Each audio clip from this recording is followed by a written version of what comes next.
Boucher Batelma, des actualités uniques, dynamiques et renversantes dans le journal TV. Quoi de mieux que cette période où les remises explosent jusqu'à 30% chez Batimax. Alors, rendez-vous chez Batimax, Andjar et Tsaralalan. Batimax, la qualité au meilleur prix.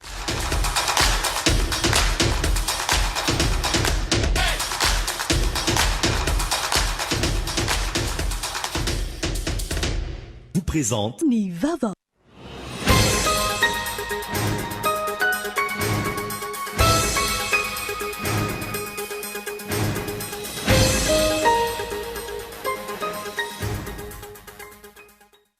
Olana maro no sedray ny vahoaka malagasy iray manontolo amin'izao akatoko ny fetin'ny krismasy ny farany taona izao. Antony voalohany amin'izany ny fisondrotra ny vidim-piainana, eo ihany koa anefa ny firongatry ny valanaretina Covid-19 ka nahatonga antsika iroso anatin'ny fahamailona ary raha-pahasalamana. Ao anatin'ny matoan-datsoratra Gaëtan Andriatsilavy ny antsipriny mahakasika izay. Raha ny eto tanisy sa navoaka ny ministeran'ny fahasalamam-bahoaka tao anatin'ny herinandro 40 no namony ainy ary raisy 550 ireo olona voamarina fa mitondra ny valanaretina Covid-19 teto amin'ny faritra Analamanga avokoa ny 730 amin'ireo ary 795 ny sitrana Somatsara. Mitoy ny fizarana titra fahobe tanterahany ministeran'ny fanajariana ny tany sy ny fananantany. Androany tao amin'ny distrika Ambohidratrimo no nisitraka izany ka titra foncier misa 724 no voazary ho fanaratrarana ny tanjon'ny ministera sy amahana ny olona ny fananantany. Ao anatin'ny fanamarihana ny tsingertaona 520 ny Kolvaika, nisy ny fampiratiana ny asa tanan'ireo mpianatra zavakanto na rahana mozika sy filatroana teny amin'ny Kabalo Androibe tamin'ity androany ity. Eo amin'ny maresaka iray sampirenena, tsy mitsahatra mitombo ny olona voamarina fa mitondra ny tsimikaretina Covid-19 fa ny Frantsa, raha ny hita ambony andiany voalohany, faharoa, fahatelo sy faefatra ny tany olona mitondra ny valanaretina ankehitriny. Nisy araka izany ny fivoriana nataony tompona andraikitry ny fahasalamana mahakasika ny zavamisy any antoerana. Ary ao vetrara ny andindininy mahakasika ireo.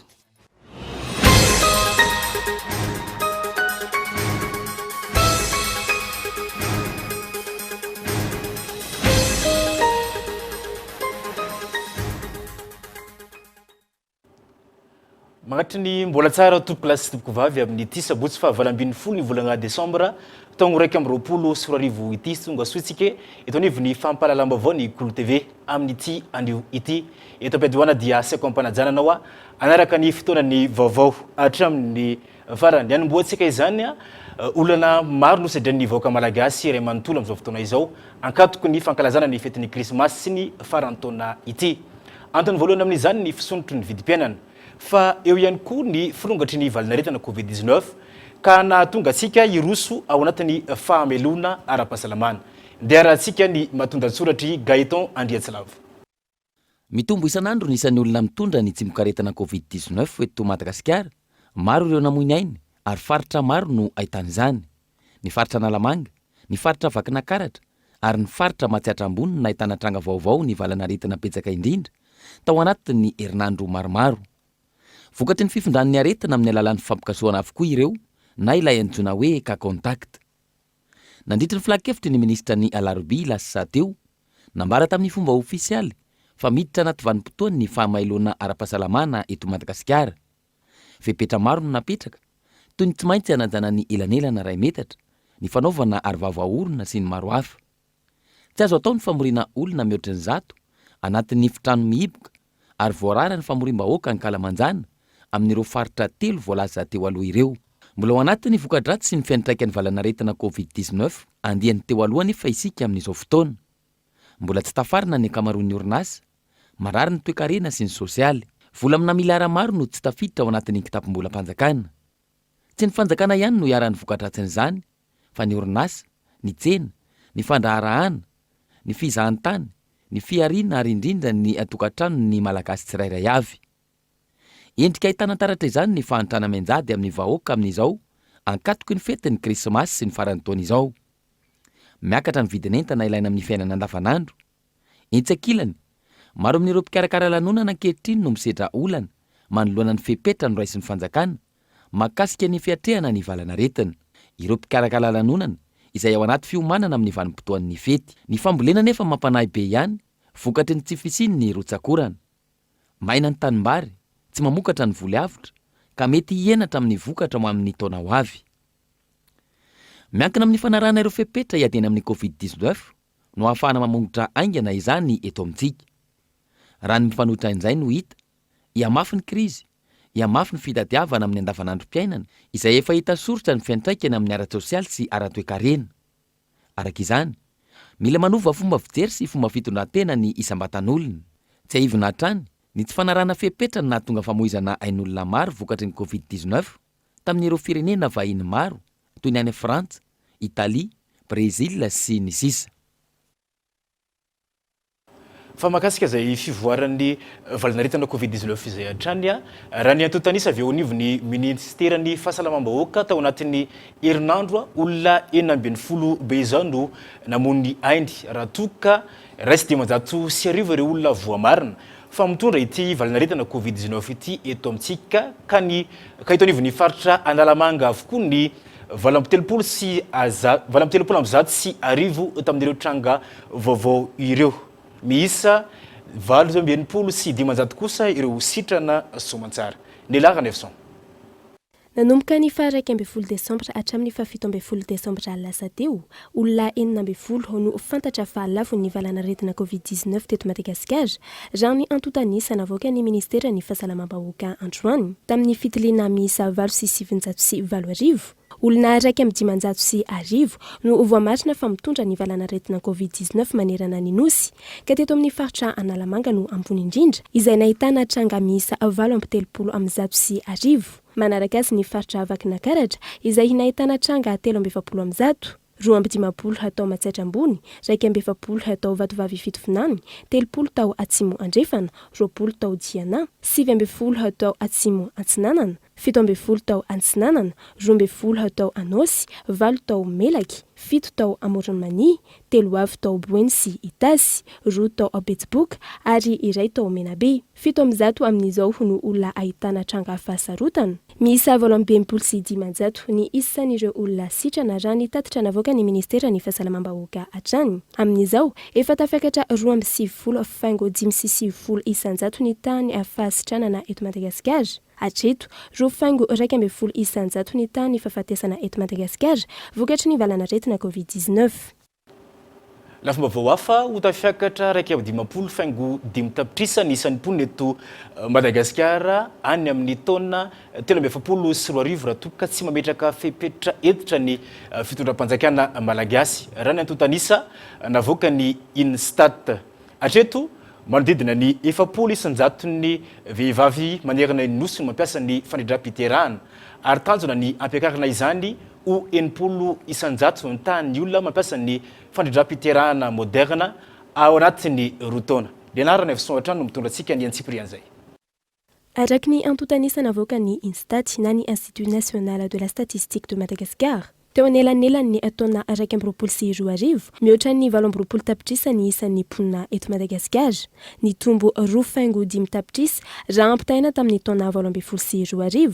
Raha tsy mandray fepetra ny fitondram-panjakana, itombo avroeny izany amin'ny farany taona 13 sy 20 ka tratra 1,50 tapitrisa. Misy fiantraikany betsaka amin'ny lafiny ara-ekonomika izany. Ilaina araka izany fampiroboroboana ny fandrindrana ny fiainam-pianakaviana amin'ny faritra maro. Efa misy ny teti-bola natokana hividianana ny fanafody fandrindram-piterahana apetraka eny anivon'ny tobim-pahasalamana toy ny CSP2.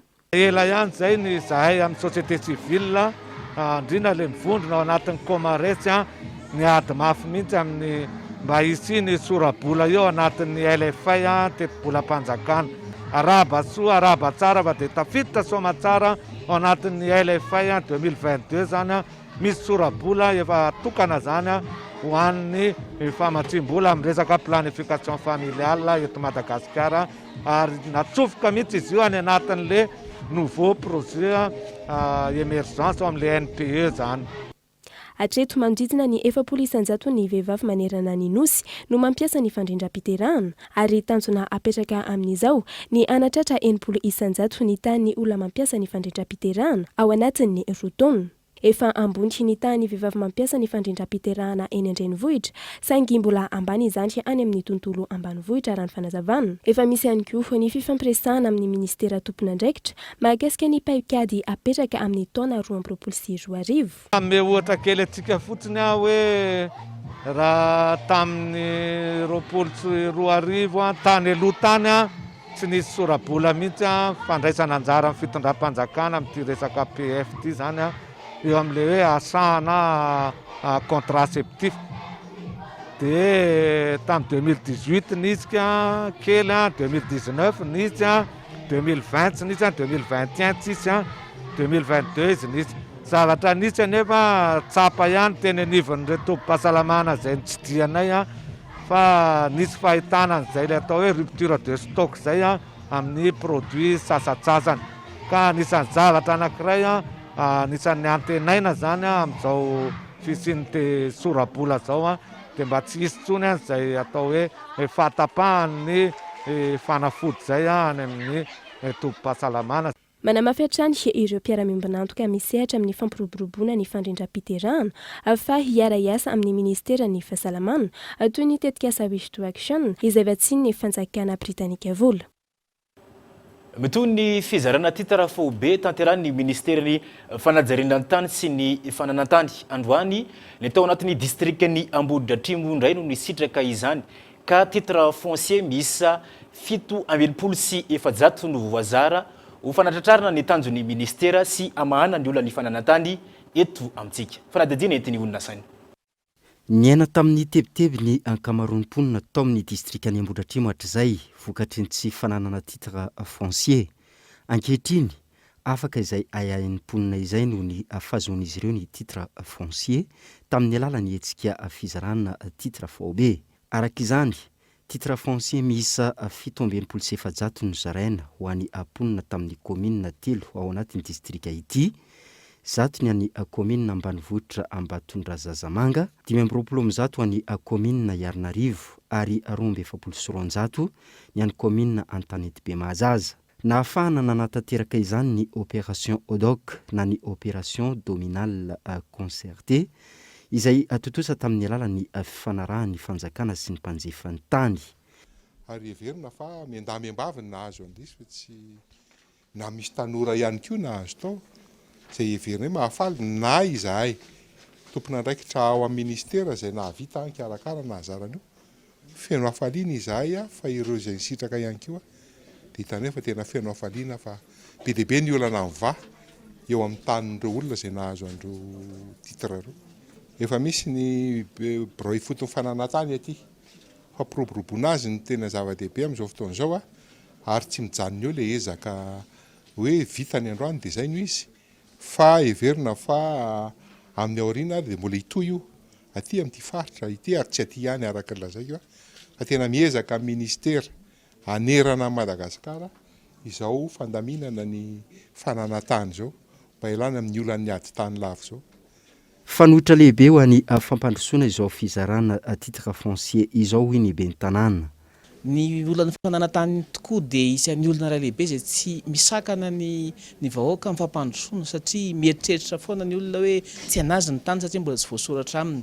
Na dia tsy noho ny olona ilay izy tamin'ny voalohany rehefa hita maso ny androany ilay izy dia faly izy ary maneho an'izany hafaliana izany dia mbola mamerina trano ny fisaorana amin'ireo mpikarakara rehetra indrindra ny eo anivon'ny ministera ny fanajariana ny tany sy ny fananantany amin'ny fahatotosana ny andro an'io. Dia mino fa vao may ampitombo ny herim-pon'ny olona sy ampitombo ihany koa ny finiavan'ireo mpamatsy vola sy ireo institution financière rehetra izay afaka miara-miasa amin'ny commune ny fananan'ireo olona ireo an'izany bokotany izany mba ahafahany mahazo findramam-bola ohatra mba ahafahany ihany koa mampiroborobo satria ny lalana izany teo vita ny lalana moa lalany atody iny dia rehefa vita ny lalana mahazo ny fananantany koa ny olona misitraka fananantany ka mino fa fanohitra lehibe amin'ny fampandrosoana firenentsika izao fahavitan'ny lalana sy fahavitan'ny famoahana ny titre faobe izao. Ho afaka amboly sy iompy ampilaminana ankehitriny ireo tantsaha ary andova tsy amin'ny ayahy ireo taranaka noho ny ahafazoana titre foncier. izy ireo izay solitena ihany no anandray ny boky tamin'ny androany isoroana ny fiparitahany valanaretina covid-19. Ny aminay aloha aminay Tatsa dia fifaliana lehibe ho anay nazahoanay an'ilay karatany satria nanomboka 5 tamin'ny 5 izay nanomboka nanajary ny tany jusqu'à hatramin'izao izay mbola nanajary ny tany foana. Dia rehefa nangataka tamin'ny fanjakana izay dia nahazo, dia misaotra n'Andriamanitra lehibe izay fa nahazo karatany afaka ampiroborobo ny fambolena sy ny pimpiny eo aminay dia afaka hoe ireo taranakay ny ariana tsy manana intsony izany izay fa efa anay sy ny taranakay ny tanika. Dia izay tompoko ny etaponay misaotra n'ireo mpikarakara rehetrarehetra izay tena mahazo toky ary mahazo hery mihitsy zay satria efa eo am-pelantananay madidio le tany dia izay ny zavatra mahafaly sy mahafinaritra ka io araka le tenin'ny zareo manam-pahefana teo mbola tsara hotohizana ihany satria bela misy ihany ny zavatra tsy hoe ana fa ny hafa koa mbola betsaka ny tokony anao an'ilay izy dia izay zany mba ohatran'ny hoe angatahanay amin'le manoloana izay fangataham-ponina izay nanambara ny tompon'andraikitra fa hotohizana ny fizarana titre faobe amin'ireo faritra samihafa manerina ny nosy. Tanjon'ny ministera amin'izany ny amoana ny boky tany miisa 4 hatramin'ny farany taona. Eo amin'ny vaovao fambolena kosa makasika ny fambolena mihamazovahana amin'izao fotoana izao ny fampiasan'ireo tantsany akora simika amin'ny karazana fambolena tato anatin'ny 10 taona farany. Fomba fiasa izay manimba ny endriky Madagasikara no isika miavaka amin'ny famokarana vokatry ny biolojika hatramin'izay. Efa nisy ny paikady-pirenena hanarina izany saingy miandry ny fanapahan-kevitry ny gouvernement. Fanadidina entiny onona saina. Mitomby hatrany ny isan'ireo tantsaha mampiasa ny akora simika amin'ny fambolena izay ataony. Isan'ny antony raha ny fanadihadiana natao ny tsy fisiany tsirony tany intsony ka tsy maintsy mampiasa zezibazaha raha tia azo vokatra. Ihany koa ny tsy fandanjahantolotra sy ny tinady ka mahatonga ny tantsaha mampiasa ny akora simika noho izy ireny azahoana vokatra aingana sy tsara ny kalitao amin'ny endriny ivelany. Fomba fiasa izay manimba ny endriky Madagasikara fa ihany koa mampidoza ny mpanjifa ary mety azahoana aretina maro samihafa. Manoloana io efa nisy ny lalàna sy ny paikady anapetraka amerenana ny fambolena biolojika saingy tsy mbola nivoaka hatramin'izao ny fankatoavany gouvernemanta. Madagasikara dia efa nanao ezaka lehibe namoaka ny lalàna mahakasika ny agriculture biolojika. Isika dia efa nametraka ny paikady izay afahana zany mampiroborobo ny famokarana ara-biolojika. Ny zava-dehibe amin'izao dia hoe lalàna izay efa lanina teny amin'ny antemeram-pirenena dia isan'ny tokony zava-dehibe ny mamoaka ny décret d'application izay andrasin'ny mpisehatra mainka ary indrindra ilay ataontsika hoe stratégie nationale paikady-pirenena mahakasika ny famokarana biolojika dia mbola mila akatoavina eo anivon'ny gouvernemanta. Fantatsika fa ny produit ny vokatra biolojika dia manana ny lanja lehibe eo amin'ny tsena iraisam-pirenena izay tena afaka anosika ny toe-karentsika malagasy amin'ny fampidirana vola vahiny. Efa azahoantsika anjara toerana tsara kokoa eo amin'ny tsena iraisam-pirenena. Eo am-piandrasana izay hisy ny faritra atao filamatra amin'ny fambolena biolojika eto Madagasikara. Misy fametrahana zany makabe le atao hoe faritra izay ampiroboroboana manokana ny fambolena ara-biolojika. Zay ataontsika hoe territoire vocation agricole biologique. Atao aingana izay ametrahana azy satria ao no ahafahantsika manofotra ikefa, ahafahantsika manamparitaka farazaingana ny famokarana biolojika. Fa mambolitsika ka misy vokatra miala amin'ny tany dia tokony averina ny amin'ny tany izay niala tao mba ahafahan'ny tany zany mamokatra foana araka ny tokony ho izy. Fantatsika nefa fa vokatra zavatra maro ny enana ny matetika ny malagasy koa dia tsy tatsahantsika dia mbola tsy manana ny mety manana rehetra ahafahana mamerina an'izay amin'ny alalan'ny zezika amin'ny alalan'ny fiarovana ny tsiron'ny tany ho very dia azo azaina fa mekotra zany hoe miena zany ny tsiron'ny tantsika. No tanterana tetsy anosina andritra ny 3 andro ny atrikasa ampiroboroboana ny fambolena biolojika eto Madagasikara. Isan'ny nanatrika izany ireo fikambanany mpamboly, ny tranobe ny tantsaha, ny sendika ny mpamboly izay misehatra eo amin'ny fambolena biolojika ny ministera piahy ary ireo mpiara-monantoka vahiny. Na fomba vao politika any amin'ny faritra kosa i maître Coco na i Denis Franconio no lany ombandrindra-paritry ny antoko malagasy miara-miainga any amin'ny faritra Vatovavy iny. Izay no nisongadina nandritra ny famaranana ny fikonan-doham-paritry ny antoko natao tao mananjary tao tamin'ity androany ity. Maro ny asa miandry ampivelarana ny antoko malagasy miara-miainga any an-toerana raha ny fanazavany. Ka ho lara-pamena amin'izany ny fametrahana rafitra mazava manomboka eny amin'ny distrika mipaka eny anivony Fokotany tsirairay avy. Fanadidina ao amin'ny sariny Yves Richard.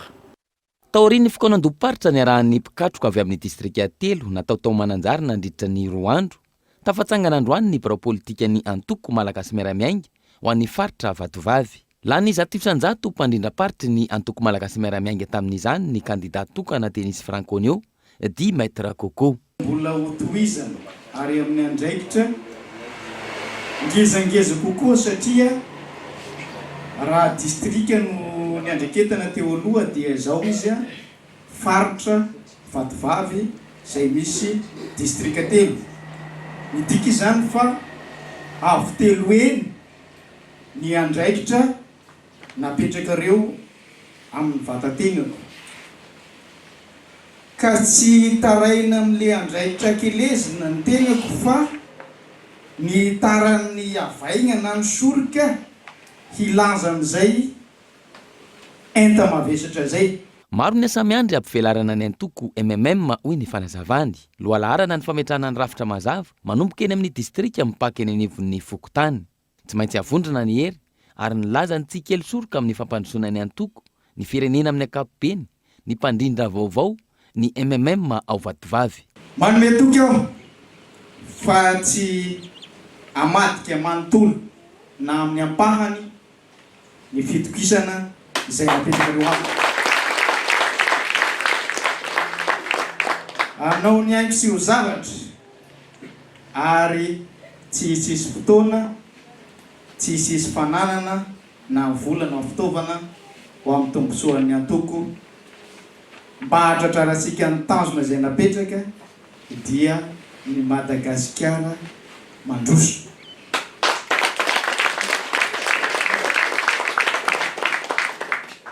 Ndeha isika hiara-iainga ny fanometanana samy andray andraikitra mba tsy sanga menatra ity antoko mamitsika ity.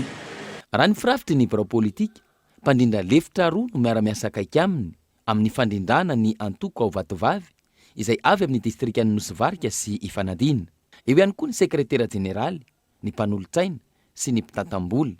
Ankoatra ny fananganana ny birao politika, nandraisana ny hevitry ny mpikaroka ihany koa ny fikonan-doham-paritra ka entina mandritra ny Kongresy Nasionaly ny fenkikevitra ny voaka tanatin'izany. Tonga nanotrona ny fikonan-doham-paritra ny antoko tao an-toerana, ny mpikambana avy amin'ny birao foibe sy ny mpikatroka anatin'ny fikambanana isan-tsokajany mandrafitra ny antoko malagasy miara-miainga. Zay ny tapany voalohany teto anivy ny fampahalalam-baovao isento vetivetsika atao anatin'ny reto dokavatra reto rehefa avy eo hiditra ao anatin'ny tapany faharoa.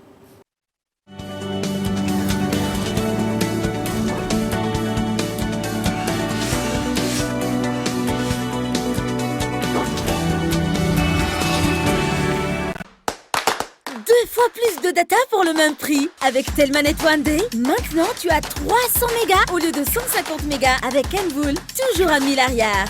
Alors, à ce prix-là, couvre-toi de data. Tape le dièse 111 étoile 1 dièse.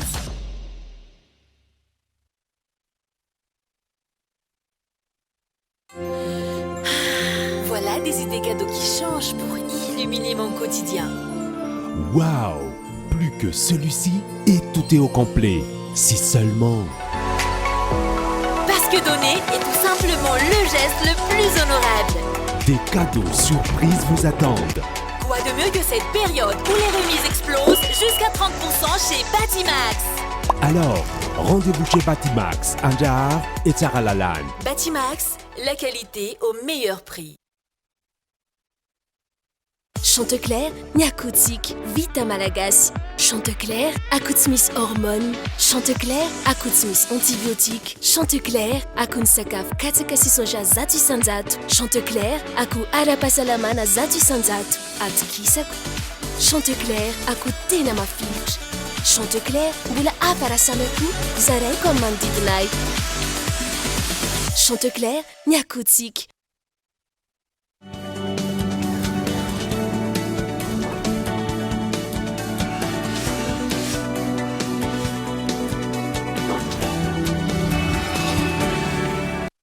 Tapany faharoa indray tanivo ny fotoana ny fampalalam-baovao mbola saina mpanajana a anaraiky zany hatramin'ny farany nanomboka androany ary aritra efatrandro ny hetsika bazar de Noël izay karakarain'ny VMMM na ny vehivavy malagasy miara-miainga noho ny fisian'ny fahamelona ara-pahasalamana nafindra iny amin'ny QG ny antoko iny ankerina ny fanatanterana ity hetsika ity.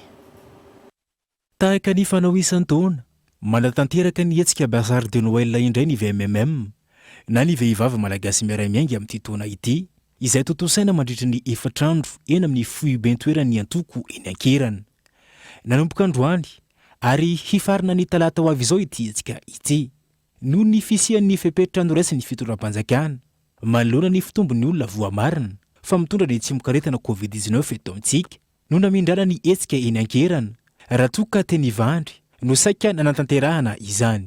Ny bazar de Noël karakarain'ny vehivavy malagasy miara-miainga dia hetsika efa fatao isan-taona fa noho ny fahamelona ara-pahasalamana dia tsy afaka nitanterahana izy ity teny amin'ny meublaciste Ivandry fa nanapa-kevitra izahay ny anao bazar de Noël ihany ety amin'ny foibe ny MMM ety ankerana.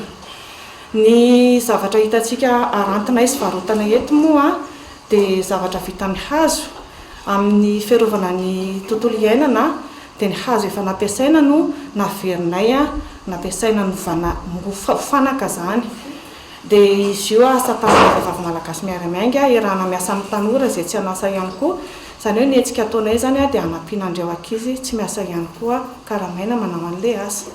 Amin'ny vidiny mirary tanteraka no hamarotana ireto fitaovana vita amin'ny hazo mandritra ity hetsika karakarain'ny vehivavy malagasy miara-miainga eny ankirana ity. Vidiny entana aty arak'izay hoe zavatra efa nampiasaina no averinaovana fitaovana fanaka izay dia amin'ny vidiny tena mirary manomboka amin'ny 5,000 ariary eto aminay dia efa afaka manjifa. Dia manasa anareo zay ho avy aty foibe anay sady hitsidika no hividy no anjifa. Natomboka androany ity hetsika ity zany androany asabotsy 20 Desambra dia mitohy rapitso alahady latsinainy any amin'ny talata araiky amin'ny 20 Desambra zany zay vao mifarana manomboka amin'ny 10 maraina ka hatramin'ny 5 no ahitanareo anay ety amin'ny foibe any MMM ankerana. Androany araka izany no nanomboka ny bazar de Noël ary hifarina ny talata ho avy izao eny amin'ny foibe ny antoko eny ankerana. Mitaky ny ampiarana ilay antsoina hoe alignement amin'ny vola izay tokony hositrahany amin'ny fisotron-dronono ireo miaramila sy zandary amin'izao fotoana izao araka ny fanambarana izay nataon'izy ireo androany teny ampitatafika. Efa nanomboka tamin'ny taona 2010 izy ireo no nitaky izany saingy tsy mbola nahitana valiny mahafapo hatramin'ity androany ity. Efa nanomboka tamin'ny taona 2010 no nangataka ny hijerena manokana ny mahakasika azy ireo mpikambana mandrafitra ny AEM na ny Association des Anciens Militaires eto Madagascar. Isan'ny fangatahan'izy ireo mandraka androany ny mahakasika ilay antsoina hoe alignement na ny vola izay tokony hositrahan'izy ireo ao anatin'ny fisotron-dronono. Ny alignement na mbola tsy tanteraka dreto satria misy voafaritra le 6244 ao le minimum vital dia nangataka fiaraha-miasa izay ho maromaritra iraisana zay fomba natanterahana io satria le 6244 io zany tsy azo ivalozana io. Journal officiel mamoaka ny zavatra io dia nangataka kosa zay hoe inona mba maromaritra iraisana andre matofolosi ny ministère finance anatanterahana an'ity satria na inona zany gradinao ao na sergent chef anao na deuxième classe ka 20 ans de service dia mitovy dolodolo tsara voambe matsiny io. Izay zany nanaovana an'le izy hoe misy tarifa zay ao nataonay décalage na anenjehana an'le plus de 25 ans de service tsy itovizany izay tsony zany hoe manomboka zao zany efa mandeha projet de texte io dia ny deuxième classe tsy hitovy amin'ny caporal tsony ary ny sergent chef tsy hitovy amin'ny deuxième classe tsony fa misy tanatotra nataonay io. Manamafy ny fitakiana ity izy ireo na efa nisy aza ny fifampiresahana teo amin'ny tompon'andraikitra maro samihafa. Ny takinay dia tsy nitovizany le karamana deuxième classe sy ny caporal sy ny sergent izay ny takinay atreto zany aloha hoe ataovy le ali zay mantsy le alino man zany mitsitovizan'le karama fa zao sara-babeo nampamafatrano ary zany de mitovy karama am directeur ko inona moa zany rehefa mitovy 20 ans de service de zany hoe de eky efa nisy février indrony etaona tamin'ny 1er septembre sy 1 sy 2 décembre teo zay zavatra zay nanova zavatra be dehibe amin'ny maramila gendarme retraité io zany enjenay ho atao anjakangana mba tsy siny fimenomenonana hoe anaratsy ny filoham-pirenena hoe ahoana sy ahoana fa kosa anjaran'ny fitondrana manara-maso manatanteraka anazy mba tsy siny le disadis izay de olona atao hoe olon-dehibe zay ao anatin'ny mpitandro ny filaminana tsy izay mahitsy nandeha aketsaka aroka io exploiten'ny mpanao politique fa hainay no mitaky an'io nanao hetsika an-dalambe am'zany ary zay a hainay no mitaky an'io sy manao am'jery an'io zavatra io zay farany nilaza ny hanoesika fanerana ireto miaramila sy zandara misotro ronono ireto raha toko ka tsy mbola voava ny fitakin'izy ireo izay efa naharitra antonany maro izay kolotsaina sy ny zavakanto ao anatin'ny fanamarina ny tsingeritaona fa 2020 ny kolovaika nisy ny fampirantiana ny asa nataon'ireo mpianatra zavakanto narahana mozika sy filatrona teo aniv teny amin'ny kabalo androibe tamin'ity androany ity eny olona saina no mitondratsika ny antsiprian'izay ao anatin'ny fankalazana ny tsingeritaona fa 2020 ny kolovaika izay vondrona andrafetana sy ivoizana ny kolotsain'ny ampitso ampifanana ireo ankizy sy tanora amin'ny zavakanto maro samihafa nisy androany ny fampisehoana ireo sary hosodoko vitan'ireo mpianatra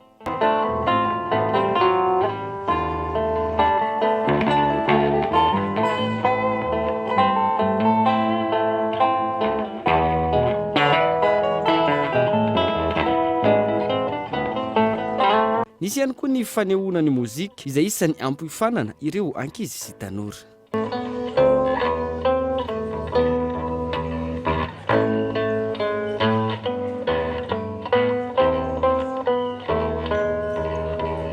ankoatra ireo nisy ihany koa ny filatrona nataon'ireo mpianatra izay nisalotra ny fitafiany kabalo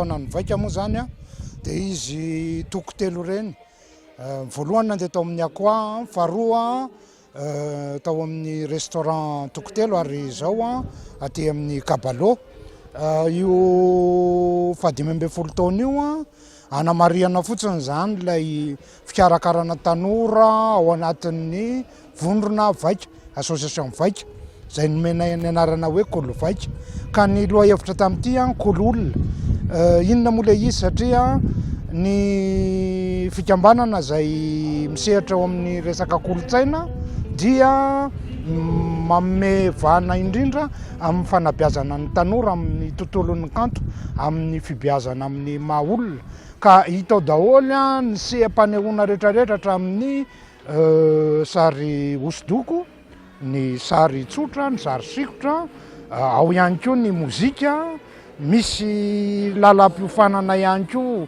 hatrany amin'ny tontolon'ny soratra ary hitanareo moa zao a eto ny fiseharana amina resaka sehatra haingo zany zay a andraisan'ireo tanora reo anjara ny kolovaika dia vondrona ihany koa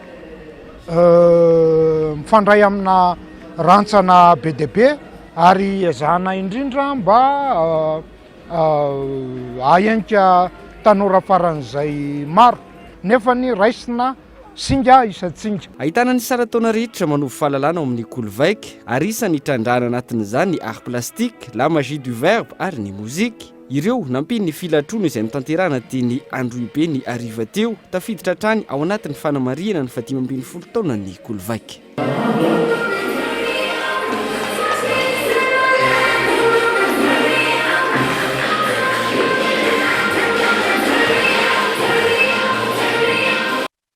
lafa ny fanabeazana efitrano fianarana miisa roa no tsangabaton'ny fahafolo taona ny lycée Ambohimanga kely izay nefarana tamin'ny fomba ofisialy ny andron'ny omaly fiara-miasa eo anivo ny lycée sy ny commune no nahafahana ny sitraka ifotodrafotrasa izao na izany aza nambarany proviseur fa mbola tsy ampy ny efitrano fianarana sy ampy ihany koa ny isan'ny mpampianatra Gaëtan Andriatsilavo isan'ny olana sarobahany eo amin'ny tontolon'ny fampianarana eto amintsika ny tsy fahampian'ny mpampianatra sy ireo fotodrafitrasa miaina izany ihany koa ny eto amin'ny lycée Ambomanga kely izay ahitana mpianatra miisa 80 sy 700. Somary misy kely ihany ny tsy fahampiana. Misy zany ireo matiera sasany mihoatra ny mpampianatra ary misy matiera sasany tsy ampy ny mpampianatra. Indrindra eo amin'ny resaka siantifika sy langue zany ireo zany anisan'ny tsy ampy eto amin'ny lycée Ambomanga kely. Ny sakana angambany dia eo amin'ny salle de classe ihany. Mbola tsy ampy salle de classe satria 18 section amin'izao fotoana izao 14 salle zany miampy an'ireo salle roa vao vita ireo. Dia mbola misy 4 section zany mbola tsy manana salle amin'izao fotoana izao. Nofaranana tamin'ny fomba ofisialy omaly ny fankalazana ny 10 taonan'ny lycée Ambomanga kely. Fitokanana efitrano fianarana misy 2 Tsangam-Bato namaranana io 10 taona io. Fiaraha-miasa teo amin'ny lycée sy ny commune Ambomanga kely no nahafahana nanangana ny fotodrafitrasa. Fanampiana taon'ny commune moa araka ny efa niresako tamin'ny kabato dia tena mitodika ny anaty fampianarana mihitsy ny tanora ny commune Ambomanga kely ary vonona hatrany araka ny teneniko teo anampy foana arak'izay vitany marika izany moa zao fahavitanana izy 2 salle vaovao zao izay anisan'ny fanampiana taon'ny commune mihitsy ny nahavitana an'izao zavatra izao. Ary eto amin'ny commune Ambomanga kely dia tena betsaka ny salle de classe ny PP rehetrarehetra vita mbola ho afo koa natao amin'ny manaraka. Nahatratra 70 faingo telo amin'ny 20 isan-jato ny tapa-hafahana fanadinam-panjakana naty teto amin'ny lycée Ambomanga kely farany teo. Tsy nitsahany akatra io tapa-hafahana io tao anatin'ny 4 taona ny fanesa raha ny fanazavana. Antenaina fa itoetrany zany raha voavany olana eo amin'ny fotodrafitrasa sy ny mpampianatra. Eo amin'ny lafim-baovao mahakasika ny zavakanto kosa manjomana tontolo ny zavakanto malagasy ankehitriny mikasika ny fahalasana ny zafandrakorto Andrianary na Inary ao amin'ny tarika zay. Niala teny amin'ny hôpitaly Andotapenaka ary nentina teny amin'ny fahasanan-karana ny nofo mangatsiaka Nary tarika zay ny tolakandro teo. Nisy ny fotoana fivavahana ho fanomezam-boninahitra n'Andriamanitra ny alohan'ny namandiana ny nofony ho Lavelo. Nambinina Ravelo Rason no mitondratsika ny andinindiny zay. Fiainana teto ny rehetra tsy maintsy misy fetra tsy afaka hijano mety ho mandraky izay no lahatry ny raha. Manjombona ny tontolon'ny zavakanto malagasy ankehitriny nodimandry zafandrakoto Andrianary na Nary tarika zay no afantaran'ny maro azy. Niala teny amin'ny hôpitaly Andohatapenaka ary nentina teny amin'ny fahasanan-karana no fomangatsikany. Nisy ny fitaom-pivavahana ho fanomezam-boninahitra n'Andriamanitra ny alohany namadiana ny nofiny ho Lavenona. Raha tsy hivina ny tantarany tarika zay ny taona 1790 niainga ny tarika antsoina hoe Eko izay niarahany Nary sy Malala. Nanomboka niakatsetra izy ireo ny taona 1790 tao Antsahamanitra. Ny taona 1790 teo no teraka ny tarika zay ary izy no namorona sy ny tarika ny tarika zay tamin'izany. Nisy ny fampisehoana niarahan'izy ireo tamin'ny mpanakanto izay manana ny lazany. Ny taona 1790 kosa no namoa ny tarika zay ny sangarasany voalohany. Soratsika n'Andriamanitra nampindrana ny Nary antsika. Za manana liaison masina taminy satria andro ray no nivoahan'ny albumako voalohany ny Volamena Safira sy ny album antarika zay tao amin'ny studio Mars tamin'ny 99.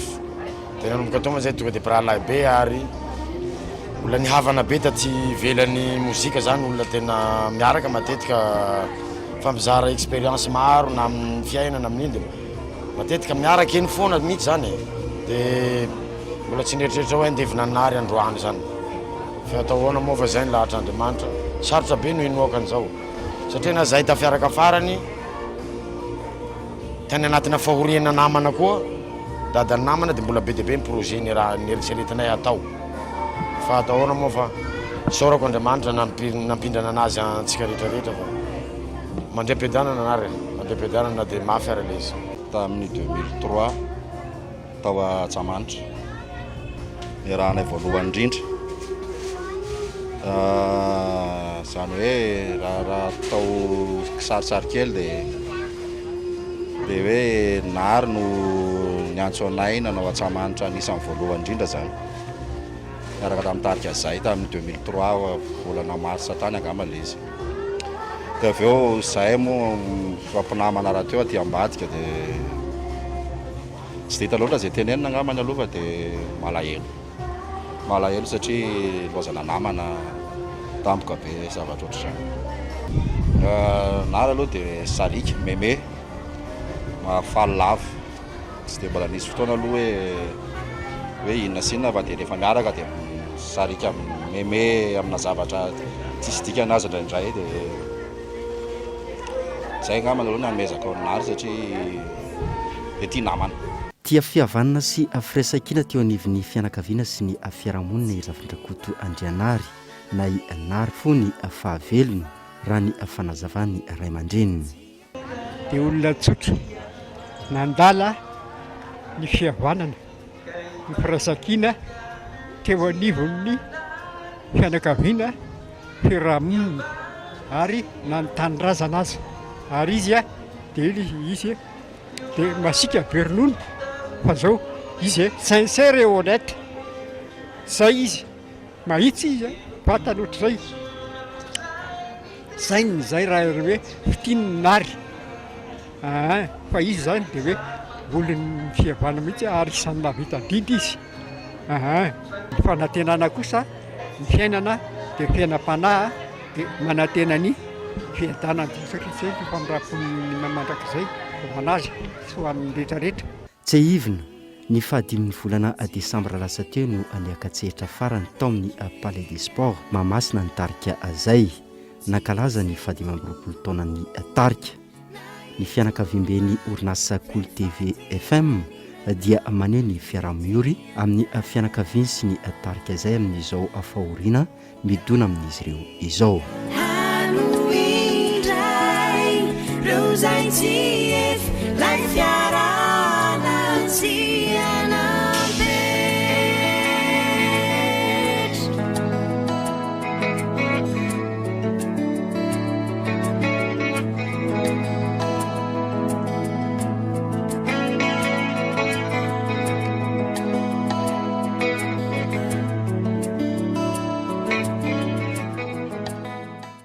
Fa vao mampalahelo izay hatrany nodimandry ho malariva ihany koa i Michel Dominicini raha miara-manana mpandraharaha mpitantana ny agence première ligne izay isan'ny mpikarakara ny Foire internationale de Madagascar na ny film ary filohan'ny bureau des normes de Madagascar na ny BNM. Ny fianakavian'ny Cool TV FM dia mirary fironana feno ho an'ny fianakaviana iray manontolo. Fa ho an'ny vaovao maresaka iraisam-pirenena no entsika amarany ny fotoan'ny fampahalalam-baovao amin'ity hariva ity. Tsy mitambitombo ny olona voamarina fa mitondra ny valinaretana Covid-19 ao Frantsao. Raha ny hita ambony noho ny andiany voalohany, faharoa, fahatelo sy fahaefatra ny tahan'ny olona mitondra ny valinaretana amin'izao fotoana izao. Nisy araka izany ny fivorina nataon'ny tompon'andraikitra ny fahasalamana mahakasika ny zava-mitranga ny antoerana ahafahana mampiena ny fiparitahan'ny virus. Fanadidina eo amin'ny sariny France 24. Tsy maharaka intsony any amin'ny sampana famelomanaina amin'izao eny anivon'ireo hopitaly ny tomby ihany koa ny olona miditra any amin'ny vonjiainy. Efa ambony ny tahan'ny olona mitondra ny valanaretina Covid-19 amin'izao andia ny fahadimy izao any France manampy izany ihany koa ny variant. Mitaraina araka izany ireo mpitsabo ary manao antsoava amin'ny mponina any antoerana mba hanao vaksiny fanefitry ny valanaretina Covid-19. Raha ny antotanisany voaka farany tao anatin'ny iray volana ny tombo avy telo eny ny olona niditra tany amin'ny sampana famelomanaina. Mihoatra ny enina ireo olona voamarina fa mitondra ny valanaretina Covid-19 ny alakamisy lasa teo. Tranga izay tsy mbola fahita hatramin'ny volana aprily lasa teo. Nisy araka izany ny fivoriana nataon'ireo tompon'andraikitry ny fahasalamana mahakasika ny zavatra mitranga any antoerana ahafahana mifehy ny fiparitahan'ny virus. Izay ihany koa tompoko lasa tompoko vavy no entiko mamarina ny fotoana ny fampahalalam-baovao tamin'ity androany ity. Ankasitrahako ianao tena tokantrano nanaraka izany hatramin'ny farany. Metraka ny veloma mandrapitafa ho amin'ny manaraka indray. Azadino ny manao ary vavaorona sy manasa tanana matetika amin'ny savony sy rano amin'izao fitombon'ny olona voamarina fa mitondra ny tsy mikaretana Covid-19 izao. Metraka ny veloma mandrapitafa samy hotainjanahary atsika jiaby. Mirary farany herinandro sambatra ho antsika.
vous a présenté Nivavo.